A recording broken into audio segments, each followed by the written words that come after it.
Diz assim: dentro deste quadro, o presente capítulo recolhe uma síntese da doutrina da Igreja sobre o matrimônio e a família.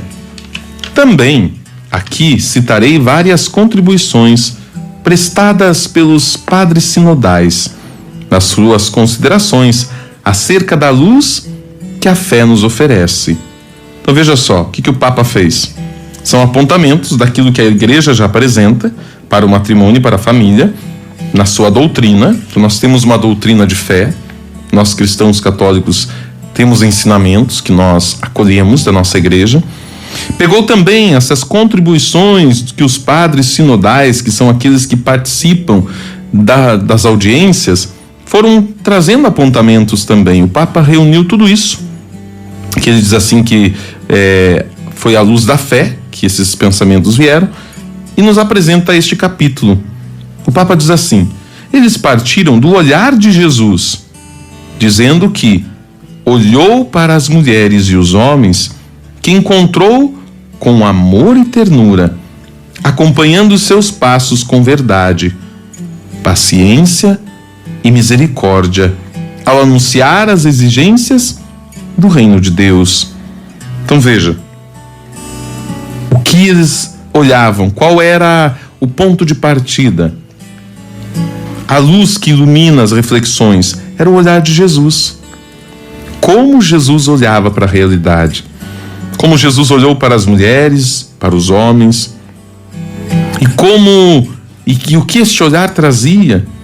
Um olhar de amor, de ternura, que era acompanhado também pela verdade, pela paciência, pela misericórdia. Então, o ponto de partida é o olhar de Jesus. E aí continua dizendo: de igual modo, acompanha-nos hoje o Senhor em nosso compromisso de viver e transmitir o Evangelho da família. Eu vou ler mais um parágrafo, que esse parágrafo era bem introdutório, e o próximo parágrafo também é curto. O Papa diz assim, que Jesus recupera a realidade plenamente. Jesus recupera e realiza plenamente o projeto divino. Olha que interessante. O que foi Jesus para nós? Uma recuperação e também a realização de um projeto que vem de Deus. Parágrafo 61, o Papa diz: contrariamente aos que proibiam o matrimônio, o Novo Testamento ensina que toda criatura de Deus é boa e não se deve rejeitar como coisa alguma. O matrimônio é um dom do Senhor.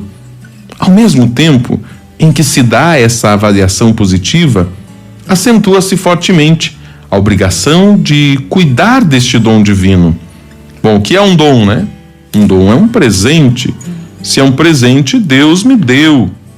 E se Ele me deu, eu preciso cuidar. Um presente que eu não cuido, dom que eu não cuido, não vai dar frutos. Melhor fosse devolvido ao Senhor. Então, por isso o Papa diz que ele, ao mesmo tempo em que se dá esta avaliação positiva, acentua-se fortemente a obrigação de cuidar deste dom divino. O matrimônio seja honrado por todos e o leito conjugal sem mancha. Olha que frase bonita. Está lá em Hebreus capítulo 13, 4. O matrimônio seja honrado por todos. Quanta desonra hoje sofre o matrimônio, né? Muita desonra, muita zombaria. Quem que fala do casamento? Quem fala bem do matrimônio? No geral são piadas pejorativas, são sarrinhos, são anedotas, sempre depreciando o matrimônio e a relação a dois. Então nós precisamos honrar o matrimônio, diz o Papa, a partir de Hebreus 13, e também que o leito conjugal seja sem mancha. Quantas manchas que ferem, que sujam o leito conjugal de nossos irmãos, seja pela violência, pelo crime, seja pela pressão psicológica, seja pela dor, pelo choro, pela lágrima. Quantas manchas no leito conjugal. Esse dom de Deus inclui a sexualidade. Não vos recuseis uns aos outros. É necessário cultivar. É difícil, né? Parece um tema difícil e complicado nós falarmos de sexualidade, porque é um grande tabu E aí não podemos falar de sexualidade por causa das crianças, por causa dos jovens.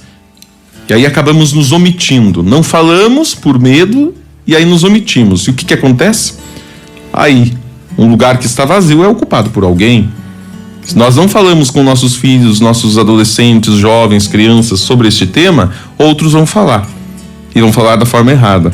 E é assim que eles vão aprender, e é assim que depois eles vão aceitar e vão transmitir também para os outros. Tá vendo? Que às vezes nós acabamos fazendo, pela nossa teimosia, pelo nosso medo, talvez até mesmo, né? Por isso o convite hoje, então, para olharmos esta realidade a partir do olhar de Jesus, e essa reflexão segue, né? Estamos apenas no início deste capítulo em que nós estamos falando sobre o olhar fixo de Jesus, é o capítulo 3.